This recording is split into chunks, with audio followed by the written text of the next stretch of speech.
এলম শিখিয়ে আল্লাহ তার কবরটা জান্নাতের নূর আলা নূর করে দেয়।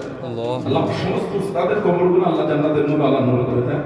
আমার ছাত্র ভাইদের জন্য দোয়া রইল, আল্লাহ আপনাদের দিনের দায়িক সাথে কবুল করে খেতে তৌফিক দেন এবং যে সমস্ত জুনিয়র ভাইরা আছেন আল্লাহ আপনাদের করে এলমের নূর আল্লাহ নসিব করেন এবং আমাদের ভাইরা আছে আল্লাহ আমাদের করে সঠিকভাবে কাঁধে কাঁধ মিলিয়ে মুজাদ্দুজ্জামান রাহমাতুল্লাহ আলাইহিকে দেখে যাওয়া এই বিহাত সিলসিলা পরীক্ষিত মাত্র খুলুসিয়াত বিল্লাহিয়াতের সাথে বিনয়ী নম্রতা ভদ্রতা সকলকে কাছে নিয়ে ওলামাদের ভালোবাসা দিয়ে যে রাস্তা মুজাদ্দুজ্জামান দেখিয়েছে এবং আমার হুজুর কেবলা তশরিফ দেখেছেন, তাদের সম্মান রেখে আমরা এই সিলসিলাকে আরো আগিয়ে নিতে পারি, খেদমত করতে পারি, আরো এই সমস্ত দিনের খেদমতের জায়গাগুলিকে আরো প্রশস্ত করে বড় করে আমরা যেন দিনের খেদমত করতে পারি। এই তৌফিক আল্লাহ আমাদের দান করেন। সকলে বলুন আমিন।